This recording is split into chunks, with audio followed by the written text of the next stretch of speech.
All right, ladies and gentlemen, we're back in my favorite place of all time, the salvage yard. This has been my favorite place since I was just a small child. Let's check some stuff out. Here we go, ladies and gentlemen. It's an old T-Bird. You could put a $500,000 into this and get a $500,000 back out of it. These things are pretty desirable. She's been stripped down pretty good, but there's a lot of stuff here that would still be worth some money. I bet even this little piece of chrome or this thing right here would be quite valuable. These buckets are intact too. So's the back seat. This thing had power rear windows. Thunderbird. Wow, that door closes nice. It's a Chevy 30. I love this body style of Chevy pickup. I think it's my favorite one, except for maybe the 55 step side. It's got an inline 6 in there. My friend said you could get this with the intake on the other side, and it was called a Mexican 6. I don't know how true that is, but it's something he told me when I was a kid. Ooh, daddy likey. I got one of these at home, but it's not in very good shape at all. This one seems solid and intact. Oh, that cab's still mounted down. It hasn't settled at all. Ooh, Oldsmobile. That is a sweet car. I would drive something like that. Even looking like this right here. All white interior. Look at those seats. You could sleep in there. Look at the size of this car. It's got to be 20 feet long. It's under the hood. Oh, one of those. Doesn't look too good, but that's what's there.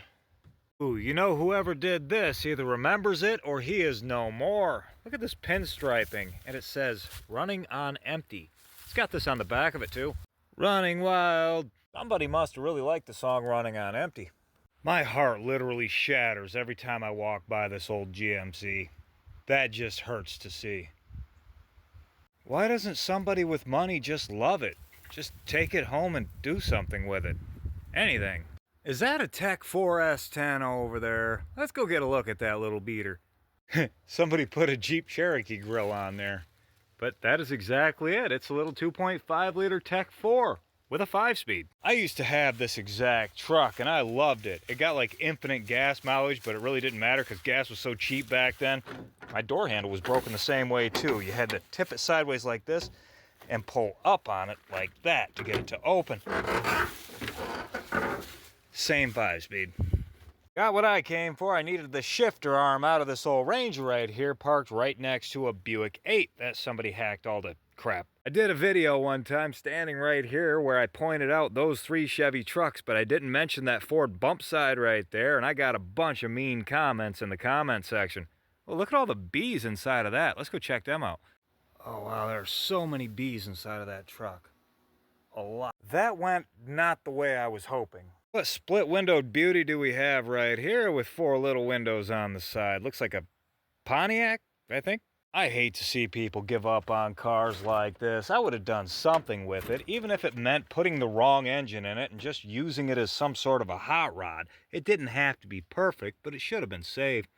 That's just a shame. There is some identification up under here. It is made by Pontiac, and it appears to be a 47, I think.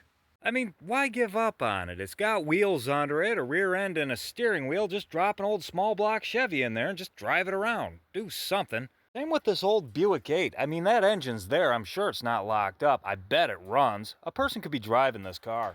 Oh, look at this sweet little single cab 80s Ranger right here. In my dreams, this would be 4-wheel drive with a 2.8 liter V6. Let's see what she's got. It is 4-wheel drive. This is getting hopeful. Oh, it is, guys. Look at that. It is a 2.8 liter. Yep, that's what it is right there.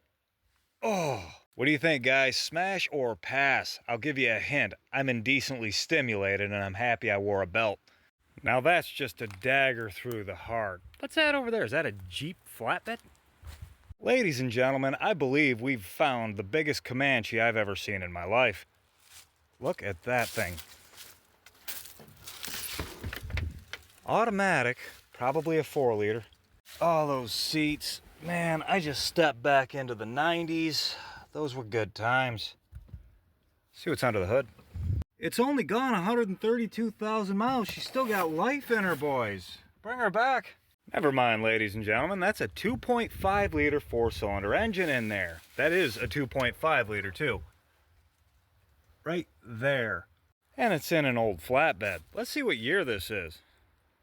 Huh, the information's gone off the tag. It's just wore right out. I'm going to need some help with this one, guys. It doesn't have double headlights, and it's got a 2.5 liter in it. What year is this about, would you say?